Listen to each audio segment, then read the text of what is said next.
ఇప్పుడు మనం బాటిల్స్ కొంటున్నామా 20 రూపాయల బాటిల్, దాంట్లో టీడీఎస్ ఎంత ఉంటుందో తెలుసా? 0. అంటే ఏదో ఒక పూట తాగాం పర్వాలేదు. రోజు ఆ లీటర్ బాటిల్ నీళ్ళు తాగండి, నడుస్తూ ఉండగానే ఎముకలు ఇరగకపోతే నన్ను అడగండి.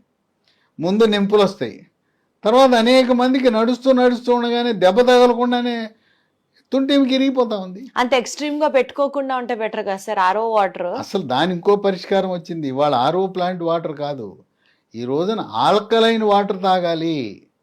ఆల్కలైన్ వాటర్ అంటే pH 7 కంటే ఎక్కువ ఉంటుంది.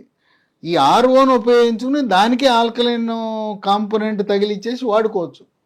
కనుక ఆర్ఓ ప్లాంట్ స్వస్తి పలకండి.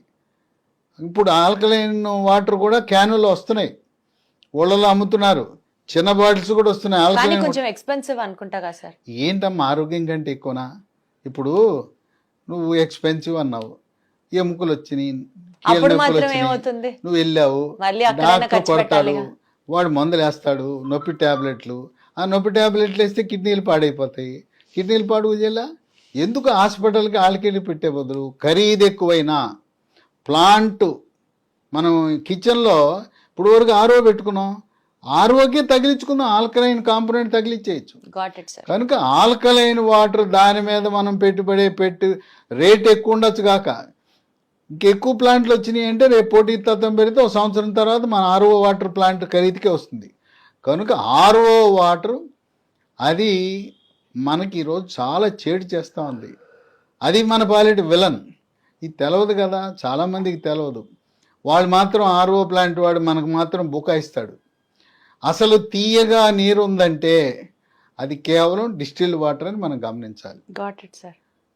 ఇటువంటి కీళ్ళ నొప్పులకు ఇక ఎముకల డాక్టర్ దగ్గరికి వెళ్తారు. ఎముకల డాక్టర్ దగ్గరికి వెళ్ళగానే నొప్పి ట్యాబ్లెట్లు రాస్తారు. నొప్పి ట్యాబ్లెట్లు వేసుకుంటే పొట్ల మంట, పొట్ల పుండు, కిడ్నీలు ఖరాబ్.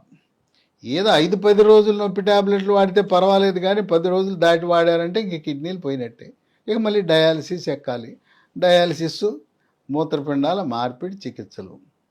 లేదు మోకాళ్ళ నొప్పి అనగానే లోపల ఒక ఇంజక్షన్ వేస్తారు. అది ఎన్ని రోజులు పనిచేస్తుంది? ఓ నెల పనిచేస్తుంది. అబ్బా భలే అనుకుంటాం. ఇంజక్షన్ వేయగానే ఆహా తగ్గిపోయింది అంటాం, ఇంటికి వెళ్తాం, నెల రోజులు మళ్ళీ వచ్చేస్తుంది.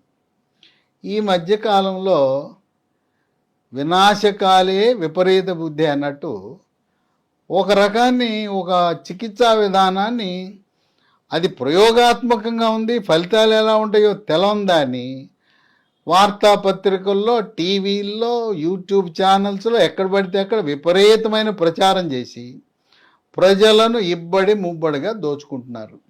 అదేంటంటే PRP, ప్లేట్లెట్ రిచ్ ప్లాస్మా అని చెప్పి ఇక మోసానికి అంతులేదు. ఏంటి, మన రక్తం తీసుకుంటారు, దాంట్లో ద్రవాన్ని, రక్తంలో ఉండే ద్రవాన్ని ప్లాస్మా. అందులో కూడా అంట కదా సార్, స్టేజ్ 1 స్టేజ్ 2 అంటే తగ్గిన కేసెస్ కూడా చాలా ఉన్నాయి కదా. ఏం తగ్గలా, మోసం, పచ్చి మోసం. అది అసలు దానివల్ల ఫలితాలు అనేవి ఎక్కడా లేవు. ఇదంతా అడ్వర్టైజ్మెంట్. సరే, ఎన్నో రీసెర్చ్ స్టడీస్, వాళ్ళకి అవార్డ్స్ వచ్చాయి, వాళ్ళకి అబద్ధాలు, సృష్టి, కృత్రిమ సృష్టి. తర్వాత ఒక ప్రముఖ ఆర్థోపెడిక్ డాక్టర్ గురువారెడ్డి అని ఉన్నాడు. పాపం ఆయన ప్రజలకు అవగాహన కల్పించడానికి ఈ PRP లాంటి చికిత్సల బారిన పడద్దు అని చెప్పి ఆయన గొంతు దించుకుంటున్నాడు. ఆయన ఆవేశాన్ని కట్టలు తెంచుకుంది ఆవేశం. ఎందుకంటే ఆయన బ్రిటన్లో చదువుకుని వచ్చాడు, బ్రిటన్లో శిక్షణ పొందాడు. ఇదొక విధానం ఉన్నది, ప్రయోగాత్మకంగా ఉన్నదని చెప్పి పేదవాడిని, దిగువ మధ్యతరగతి వాడిని ఆడికి 2 లక్షలు 3 లక్షలు దోపిడీ చేస్తున్నారు.